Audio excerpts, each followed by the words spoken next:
What is going on, people? We're gonna go ahead and take a look at Shield Maiden. I know she came out a couple of days ago, but I've had a couple of busy days. But we're gonna get to it now, and I already have thoughts. I kind of looked over her skills and everything that she can do, but I also kind of want to see it in action. So we'll go ahead and at least unlock her just to see how she operates and how everything will work. But I already kind of know where she's going to excel. But since we are here, let's go ahead and get this. There we go. Boom. Oh, what do we got here? Oh, Brave Hearts, of course. But we don't need Brave Hearts. We just need to go ahead and unlock her. There we go. Go ahead and hire her.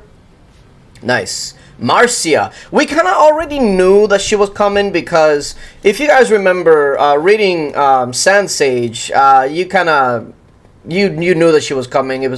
She was heavily mentioned there. So let's go ahead and get her all the way leveled up and all her items, and then we can go from there. Alright, there we go. We got her all the way to level 60, all her items all set.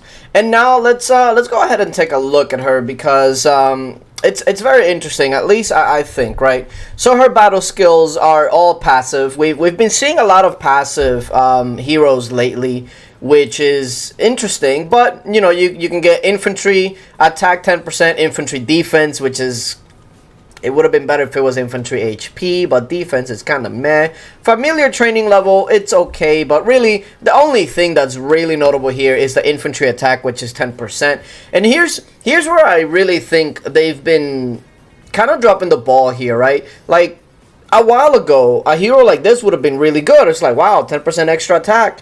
But ever since the artifacts came out, anything like this, like a 10% boost, etc., now it just seems so insignificant, right? Like before, the 10% would have looked really nice. Now you look at it and it's like, oh, 10%.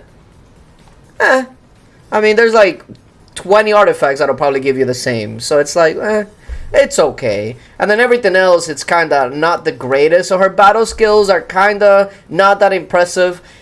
They are passive, so there's also that. Like, yeah, it's going to be great. It's going to be stats that you're going to keep no matter what and all that. But, man, 10% really ain't looking as good as it used to look way back in the day, which is like a couple months ago. But anyway, her battle skills are okay. More infantry, attack. Everything else is kind of meh. It's not really what is the selling point of this hero, in my opinion, because it's just not that much nowadays anyway. 10%, It's very, very minuscule, so it is what it is. It's an added bonus, I guess. Now, on to her hero skills, which is what's really, really interesting, right? So let's take a look at the first one. Spear Throw. Throws her spear at an enemy, inflicting bleed for 3 seconds. Deals 2,221 physical damage. Bleeding deals 1,674 physical damage per second.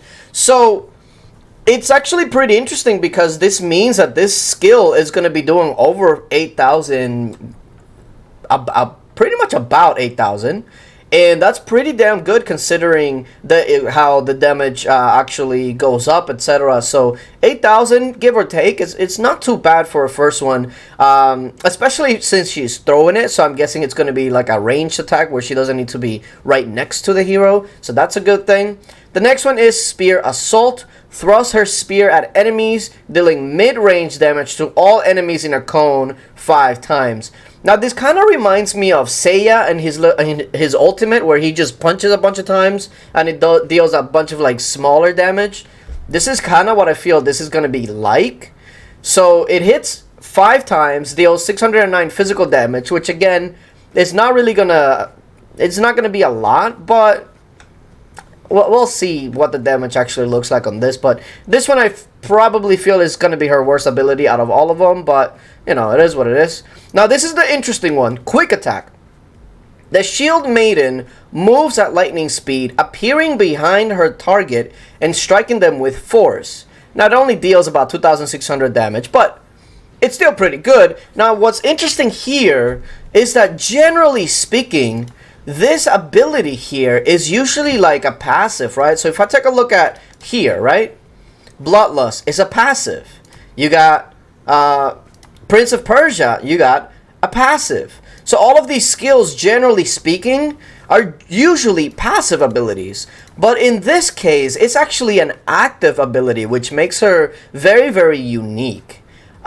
So all of her abilities are active. So having her on the battlefield isn't going to give you any sort of passive ability, which is really interesting.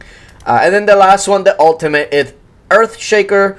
Summons the Sand Spirit with her shield, dealing damage to enemies in a medium area and inflicting vulnerable for 8 seconds. Now that is what's really important, and honestly I think that this is what's going to make her really, really good. But let's take a look. Deals 4,295 physical damage, which isn't a lot, but the biggest thing here is this. Reduces defense by 365. That is a lot. And not only is that a lot, but where I can see her shining already is monster hunting. There is a reason why Black Crow is generally used for monster hunting, especially physical, and it's because of this. Piercing Arrow. Deals physical damage, reduces defense by 420. Now, Piercing Arrow only makes them vulnerable for 5 seconds. This one is going to make them vulnerable for 8 seconds, which is really, really good. Even though it reduces defense by slightly less, it's going to last longer. So generally, it's going to about balance. So I can definitely see her being a staple on Monster Hunt. And also this, Quick Attack, going behind the target, which is also very, very important when you're monster hunting, especially some monsters. So I feel like this is going to be really, really good. Another place that she's going to be really good is going to be the Colosseum. Now, there have been some speculation that, oh, she's going to be like a better version of Demon Slayer. And I disagree with that. The reason why I say that is because Demon Slayer is very anti-magic. What I mean by that, okay, well, let's take a look at this, right? So, Silent Ambush is just physical damage. Then you have this Mystic Seal that silences for 3 seconds. Very anti-magic. Then you have this. His passive is increases magic defense by 300. Again, very anti-magic. And then the ultimate, it does damage and reduces magic crit by 130. So again, very, very anti-magic. She is not necessarily anti-magic. Now, she is going to act as an assassin. She is going to go towards the backline of your enemy and usually would go after like Lore Weavers and Petit Devils, etc. At least that's what I'm thinking. So she's going to act like an assassin, like a Femme Fatale, etc. But she's not going to be a different Demon Slayer because Demon Slayer kind of falls in a different area. You want Demon Slayer when it's like magic heavy, etc. But she's going to be really good when it's going to be against like very high defense or physical, etc. Your team is revolving around physical attackers. That's where she's really going to excel. But enough about that. Let me go ahead and actually check her out in the Colosseum and see if I can actually find a decent one that actually has like decent heroes. Okay. Okay, here we go. My ranking has always been kind of low because we've been migrating a lot lately, and we're actually going to migrate again pretty soon. So, okay, so what kind of team do I want here? I do want some sort of Demon Slayer. If we're just gonna try her out, I kinda do wanna check her out like this, because what's gonna happen here is that the main issue that I would have with that team is that Demon Slayer. So the way that I'm gonna deal with the Demon Slayer is the Witch Doll and Grove Guardian combo. Demon Slayer will go over to them. Demon Slayer will die, and after Demon Slayer goes down, the whole team kind of crumbles. So as long as that happens, we're just going to focus on her and see how she reacts. Who she jumps on, if she jumps on this Prima Donna, or if she jumps on like a physical attacker. That's going to be very important to know as well. So, let's take a look. Let's see how she does. Alright, let's see. Main objective here is take out the Demon Slayer. I feel like if I take out the Demon Slayer, I win. There is the first attack. Oh! Oh, that was fast. She went for the tank, though. Interesting. Oh, so her spear throw is definitely random, it seems. We get the heal off. Oh, she jumps over to the Prima Donna. And here comes her ultimate. Let's take a look. Oh, that Prima Donna is going to die a lot quicker now. Watch this. Okay. Are we going to hit the Rose Knight with this? Ah, we are. Okay. So, let's take a look. She's holding her own over there. Her jump is definitely kind of random, it seems like. She went for the tank first, then now she's going for the Prima Donna. I I wonder if she'll do better with other assassins at the same time. I feel like that's probably where she's gonna excel. Because right here, I mean, I get that she's silver. Well, she got the kill there, so that's good. I imagine at gold, her damage is gonna be much better. But I can already see that she's going to be better with other assassins. And one pair that I see is going to be pretty deadly is Femme Fatale and her. The reason why is because they would actually stack defense deductions. So let me take a look at Femme Fatale. Here it is. So Bloodshot, passive, increases Pierce by 80. No, it's not this one. It's this one. Swift Maneuver. Slips behind the target unnoticed, dealing damage to all enemies in a... GG, please. In a medium area and inflicting vulnerable for 5 seconds. Reduces defense by 458. So if you reduce defense by 458, plus you reduce defense by the 300 and something that she's going to be doing, that's a reduction of, what, over 700? That's a lot. So actually, I want to try this kind of like double assassin combo here. I just got to find a decent team to do. Okay, here we go. So instead of him, I'm going to use Femme Fatale here. So I'm gonna hope for this Demon Slayer to jump over to the Witch Doll is what I'm hoping to happen. And then I'm going to see how the new hero and also the Femme Fatale are gonna work, if they work together at all. Let's take a look. Let's see.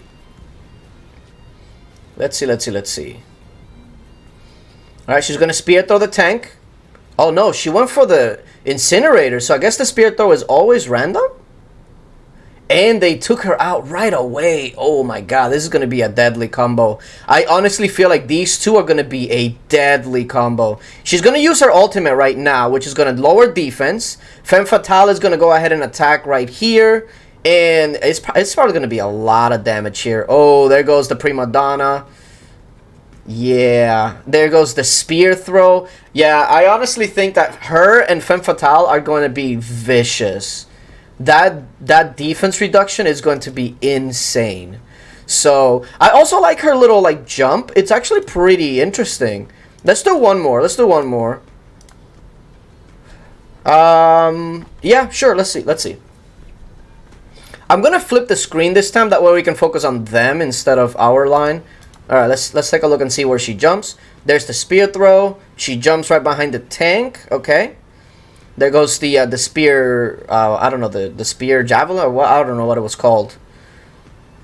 Okay. Oh, Femme Fatale actually got taken out. Oh no.